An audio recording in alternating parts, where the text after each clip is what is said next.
저희 터키에 갇힐 뻔했습니다. 갇혔으면 유튜브 가게예요?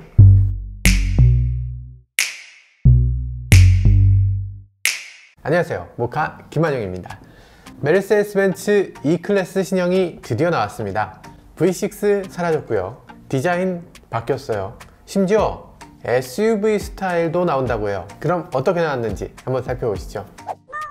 독자 여러분들이 모카 요즘 왜 이렇게 많이 올리냐 이렇게 얘기하시던데, 네, 맞습니다. 저희가 지금 쉬지 못하고 있어요. 왜냐면 저희가 제네바 모터쇼를 못 갔잖아요. 그러니까 거기서 나올 차들을 다 영상으로 하나씩 만들어서 보여드려야 돼요. 사실 저희가 터키 항공으로 가려고 했거든요.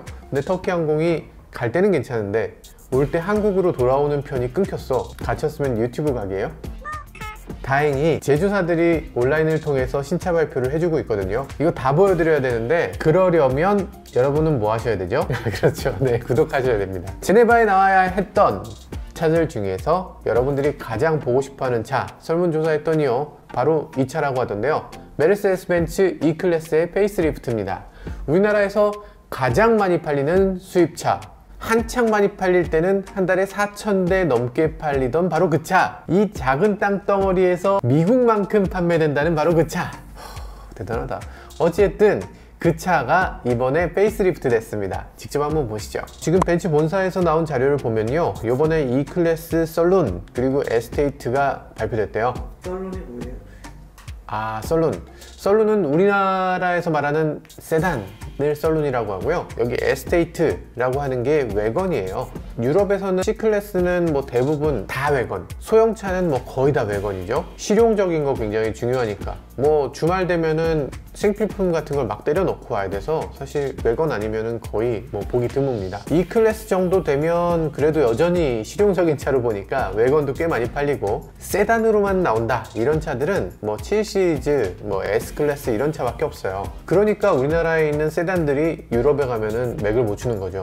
팔지도 않아. 소나타 유럽에 없어요. 그러고 보면 우리나라도 사실 외건 되게 좋아할 것 같기도 한데 안 팔리는 이유를 모르겠네요. 그죠? 이번에 중국 시장을 위한 롱휠 베이스 세단도 곧 나온다고 하는데요. 저도 가끔 중국에 가서 롱휠 베이스 E클래스 타보면 엄청 럭셔리하거든요. 거의 S클래스급이에요. 이거 우리나라에 좀 팔아주면 좋을 것 같아요. 여기 보니까 E클래스가 1946년에 시작됐다고 해요. 그리고 1,400만 대가 넘게 팔렸다고 합니다. 어마어마하네요. 그냥 벤츠 하면 그냥 E클래스라고 떠올릴 정도로 그렇게 인기가 많은 거예요. 사실 저희 어머니만 해도 E클래스, 다른 거 안 보고 E클래스 사셨으니까 말 다 했죠. 이번 모델이 2016년에 나온 10세대인데 나오자마자 너무 깔끔한 외관, 그리고 정말 넘사벽으로 너무 럭셔리한 인테리어, 그래서 이 시장에 그냥 표준 같은 걸 만들어냈어요. 지금 그 차가 나온 지 한 4년 됐잖아요. 이제는 페이스리프트 할 때가 됐다 해서 한 건데요. 한번 보시죠. 좀 이상하죠? 뭐가 바뀌었나 이렇게 한번 보면요, 여기 텍스트에는 더욱 역동적인 디자인 이렇게 써 있는데, 디자인을 보면 전에 E클래스하고 그렇게 많이 바뀐 건 없는 것 같은데, 그런데 전혀 달라요. 이전 E클래스가 어떻게 생겼더라 이런 느낌입니다. 전혀 안 떠오르죠, 이전 E클래스는. 일단 외관은 기존보다 조금 날카로워졌습니다. 기존에는 좀 순하고 여성적인 느낌이었다면 이제는 좀 그릴의 각도 좀 생기고 약간 좀 센 언니? 그런 느낌으로 바뀐 것 같아요. 희한하다. 많이 바뀌지도 않았는데, 전에는 S클래스하고 혼동되고 그랬잖아요. 그런데 이제는 전혀 안 그럴 것 같아요. 보닛 위에 보닛 위에 요거를 벤츠에서는 이걸 더블 파워돔이라고 하는데, 이름 붙이는 거 너무 좋아해. 이름을 어렵게 붙이는 거 너무 좋아해.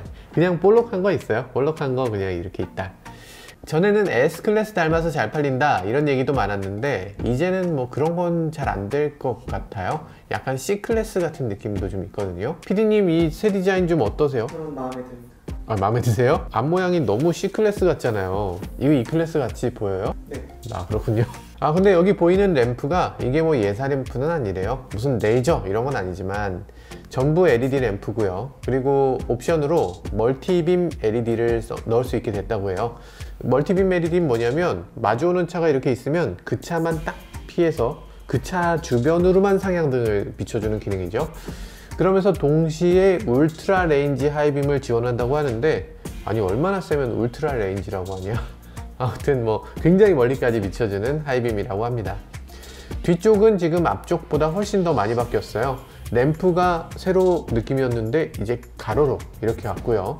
전에 벤츠가 A클래스 내놨을 때 많은 사람들이 기아차 K3 같다 이렇게 말씀하셨거든요. 근데 이거는 K7 같아. 이거 참.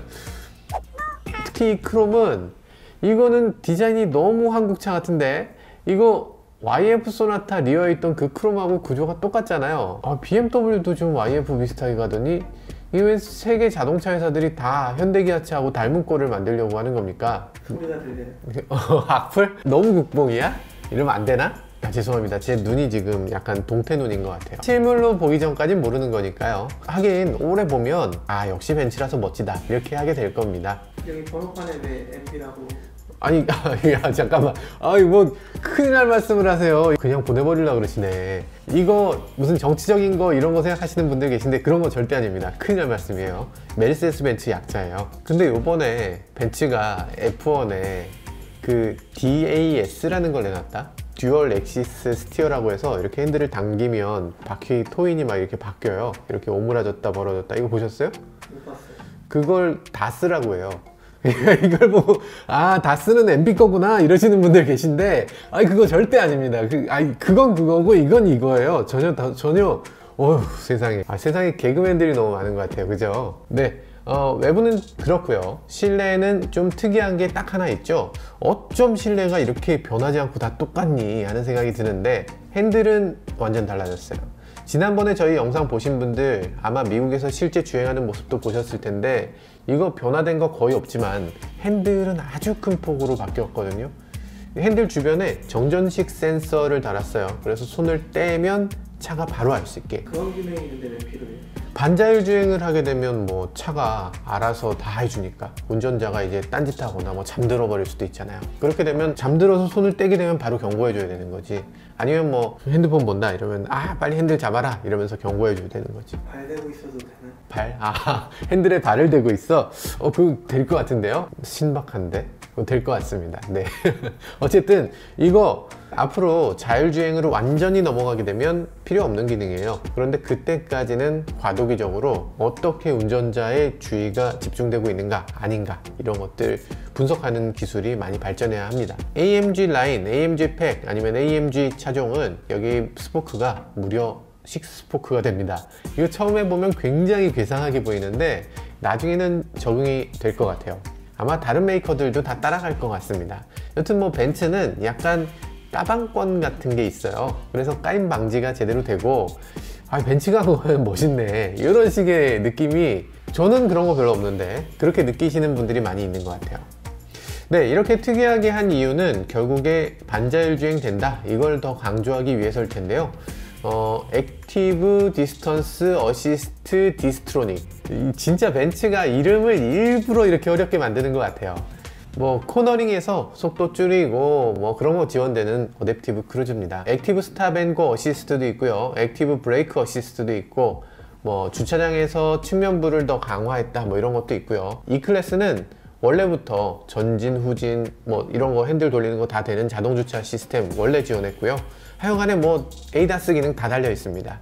그런데 벤츠 코리아에서 이걸 다 달아서 들어올지는 뭐 또 다른 문제죠. 벤츠가 요즘 하는 거 보면 ADAS를 일부러 다 빼고 들어오시던데, 아마 이 차도 뭐 만약에 이거를 코리아 담당자분이 보시고 계시다면 상품 기획할 때 제발 ADAS는 좀 다 넣어서 그렇게 좀 들어왔으면 좋겠어요. 나머지 다 깡통이어도 되니까 ADAS만이라도 좀 안전을 위해서 기본으로 좀.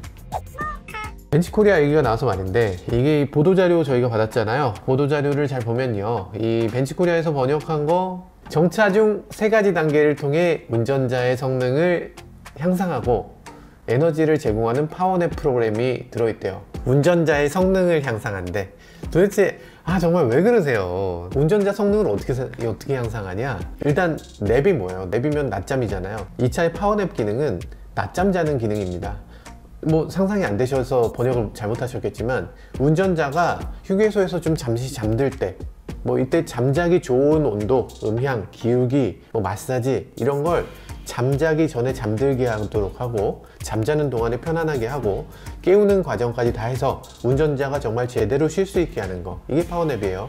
그리고 시계 중에 가민 시계, 스마트 시계 있는데 그럼 스트레스 수준이나 뭐 수면 질까지 체크하고 뭐 다 알아서 관리해 준다고 합니다. 가민 홍보 담당자 굉장히 기뻐하시겠는데, 사실 아무튼 그분 내가 좀 아는데 그분 지금 이거 보고 계시면 아주 너무 기뻐하실 것 같아요. 실제 효과는 사실 잘 모르겠지만 건강 기능이 내장되어 있는 자동차, 이걸 아주 강조하고 있는 거죠. 그럼 운전자 성능을 향상하는 거 맞다고? 네, 맞구나. 죄송합니다. 네, 운전자 성능을 향상시켜 주네요. 사실 이 차는 외관으로 보이는 게 전부가 아닙니다. 이번에 공개된 건 아주 똑똑한 파워트레인이에요. 이번에 나온 차들은 E53AMG라는 차인데요. 이게 3.0L 직렬 6기통을 갖고 있는 엔진입니다. 너무 어려워요? 너무 어려울 것 같아. 편집하시는 우리 PD님도 여성분이신데 아마 전혀 못 알아들으실 것 같아서 제가 이렇게 준비했어요. 이게 편집하시는 분도 알아들으셔야 돼. 전에 6기통은 이렇게 V6라는 거였어요. V6는 이렇게 기통이 이렇게 생겼어. 이렇게 생겼고 V형으로 이렇게 생겼어요. 뭐 어쨌든 6개가 이렇게 나란히 있으니까 가로 세로 폭이 이렇게 짧잖아요. 그러니까 전륜구동 자동차에는 이렇게 가로로 놓고 후륜구동 자동차에는 이렇게 세로로 놓고 이렇게 할 수 있었어요. 하나 만들어서 이렇게도 쓰고 이렇게도 쓰는 거지. 그러니까 전륜 후륜을 다 쓸 수 있어서 좋았는데 이제는 이렇게 나란히 놓습니다. 이렇게 실린더를 이렇게 나란히 놓으면 그럼 어떻게 되겠어요? 길어집니다. 길어져서 이제 가로 배치 엔진에는 쓸 수가 없게 되는 거예요. 무조건 세로 배치 엔진에만 쓸 수 있다. 이렇게 되고요. 그리고 소형차에는 못 쓰고 조금 더 큰 차에만 쓸 수 있게 된다 라는 거죠. 이 직렬 6기통은 뭐 GV80에도 들어가고 뭐 그렇긴 한데 GV80에만 들어가게 되는 거죠. 딴 차에는 들어갈 수가 없는 거야. 현대차가 왜 그런 걸 만들었을까? 아무튼 벤츠는 상대적으로 E클래스가 가장 많이 팔리니까 이런 쪽으로 직렬 6기통을 아주 열심히 노력해서 만든 거고요. 이 직렬 6기통을 이전부터 내놨는데 이 직렬 6기통을 조금 더 강화한 그런 엔진을 내놨다는 겁니다. 옛날에는 V8을 가지고서 6기통을 만들었는데 이제는 이렇게 4기통에다가 이렇게 2개를 더하는 방식으로 6기통을 만들기 때문에 이렇게 해야 더 저렴하게 만들 수 있다는 거죠. 대부분의 E클래스는 이렇게 4기통으로 가는 거고요. 여기다가 이 E53 같은 경우나 6기통을 쓰는 거죠. 그래서 공유화를 위해서도 이렇게 된 거고, V8은 어차피 사라지니까 V6를 V8하고 공유할 수가 없고, 그러다 보니까 4기통하고 공유하는 6기통을 만들게 된 거죠. 물론 환경 규제를 위해서도 6기통이 훨씬 더 편하게 가까운 곳에 촉매나 뭐 SCR을 붙일 수 있어서 그래서 당연히 이게 더 유리한 구조라고 할 수 있어요. 자, 어쨌든 제가 직접 가서 본 것도 아니고 제가 직접 벤츠 관계자하고 뭐 얘기해 본 것도 아니기 때문에 지금 발표된 것만 놓고 보면요, 직렬 6기통에 배기가스 터보를 달았다고 해요. 배기가스 터보라고 하는 거 되게 웃기죠. 왜 웃기냐면요, 터보라는 거 자체가, 그러니까 배기가스가 나오면, 여기 실린더에서 배기가스가 나오면 그걸 갖고 선풍기를 돌리는 거예요. 임펠러, 그러니까 선풍기 날개같이 생긴 걸 돌리는 거예요. 여기서 선풍기 날개같이 생긴 걸 돌리면서 저쪽 날개하고 연결을 해서 여기서 또 선풍기 날개같이 생긴 게 있으면 이걸 갖고 들어오는 공기를 더 많이 집어넣는 거지. 그렇게 하는 장치가 터보인데, 배기가스를 쓰는 게 당연한데 왜 또 배기가스 터보라고 썼을까? 이번 터보차저는요, 전기 모터를 이용해서 터보차저를 또 돌려주거든요. 그런 거 저 많이 봤어요. 전기 모터를 이용해서 돌리는 거요, 저 많이 봤어요. 근데 그거 아니고요, 전기 슈퍼차저랑은 또 달라요. 터보차저가, 그러니까 초기에 터보 렉이 생길 때 그때 한번 획 돌려주는 겁니다. 이거 너무 어렵게 가는 것 같은데 이 영상은 나중에 따로 만들어 보겠습니다. 어쨌든 터보렉을 극단적으로 줄일 수 있는 시스템을 만들었다, 이렇게만 보시면 될 것 같아요. 이 엔진은 435마력을 낸다고 하고요, 모터 힘은 22마력을 낸다고 합니다. 뭐 하이브리드 자동차들이 보통 50마력쯤 되니까 그것보다는 훨씬 부족하지만 그래도 적지 않은 수치죠. 이게 하이브리드라고 불리지 않는 이유는 이건 마일드 하이브리드라서 그렇습니다. ISG하고 연동돼 있어서요, 달리다가 중간에 속도를 막 줄이다 보면 시동을 끄고요, 또 가속하다 보면 또 시동을 걸고요, 뭐 이런 식으로 돌아가는 거고요. ISG하고 아주 잘 연동되는, 그리고 시동을 걸 때 진동도 극단적으로 줄일 수 있는 그런 시스템이라고 할 수 있어요.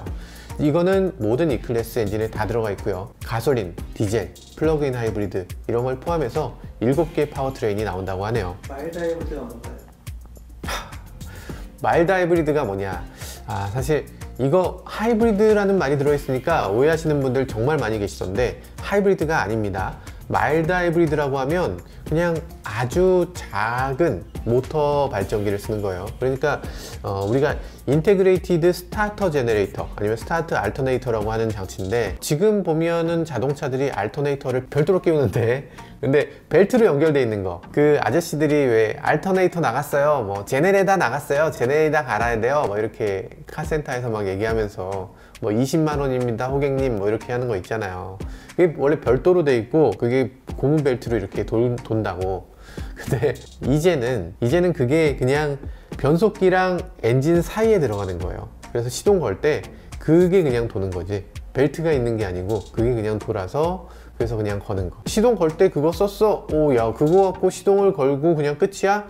좀 아쉬운데 시동만 걸지 말고 시동 거는 그 힘으로 달리다가 조금만 더 밀어주면 어때? 라는 거예요. 달리면서 시동키를 건다고 생각하시면 좀 쉬울라나? 근데 달리면서 시동키 거는 그거는 지금까지는 12V였어요. 그리고 뭐 그렇게까지 출력이 높지 않았지. 그걸 조금 높여서 한 4배 높여서 48V 시스템으로 만든 겁니다. 배터리도 조금 키우고요. 그래서 나중에 차가 달릴 때도 이 모터로 조금만 가속해주면 어떨까 라는 거였죠. 그리고 시동을 조금 일찍 꺼서 그래서 조금 더 똑똑하게 움직여보면 어떨까 라는 건데, 이렇게 해서 한 5% 정도 연비를 향상시킬 수가 있습니다. 전압을 아주 높이면 하이브리드 시스템을 다 새롭게 인가받아야 되고 완전히 새로운 시스템으로 가야 되는데, 전압을 아주 비슷하게 해서 48V 정도로 하면 뭐 인증도 별도로 안 받아도 되고 뭐 몸에 해도 없으니까, 감전되는 일도 없으니까 뭐 이게 48V가 거의 업계 표준으로 지금 자리 잡고 있습니다. 이것에 대해서 나중에 말씀드려야 될 것 같네요.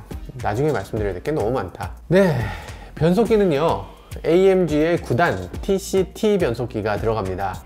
이것도 또 오해 가능성이 있어요. 벤츠가 이름을 너무 어렵게 붙여. AMG는 자동 변속기를 토크 클러치 변속기라고 해요.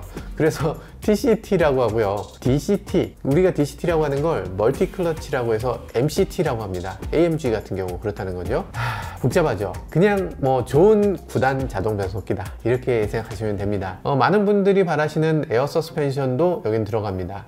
이것에 대해서도 할 말이 굉장히 많은데 역시 이것도 나중에 말씀드릴게요. 아이고, 정말 보도자료 한 장에도 정말 많은 정보가 나왔네요. 올터레인 모델도 나온다고 하는데요. 어떤 디자인이 될지 모르겠는데 이 텍스트로만 보면 차체를 약간 높이고 클래딩을 더해서 SUV 스타일의 E클래스가 된다는 겁니다. 볼보 S60cc 뭐 이런 차가 나온다는 걸로 보이는데요. SUV스러운 E클래스라니 이거 소비자들이 받아들일 수 있을지 걱정이 됩니다. 외관은 뭐 호불호가 갈릴 수 있을 것 같아요. 그런데 메르세데스 벤츠라면 항상 뭔가 새로운 자동차 세상을 창조하는 느낌이 들어요. 세상을 바꾸는 메이커, 앞으로 또 어떤 자동차 세상을 열어갈지 기대를 해보게 됩니다. 지금까지 저는 모카 김한용이었습니다. 감사합니다. 나르는 택시 말고 빨리 전기차를 만들어줬으면 좋겠어요. 나르는 택시 말고 전기차 빨리 나와야 돼요. 사실 전기차 기대가 엄청 크지 않나? 이게 다들 기다리고 있는데 지금 빨리 안 하면 이거 진짜 다 잡아먹히겠어요, 테슬라한테. 전기차 EMG 빨리 좀. 전기차 AMG를 만들어 달라?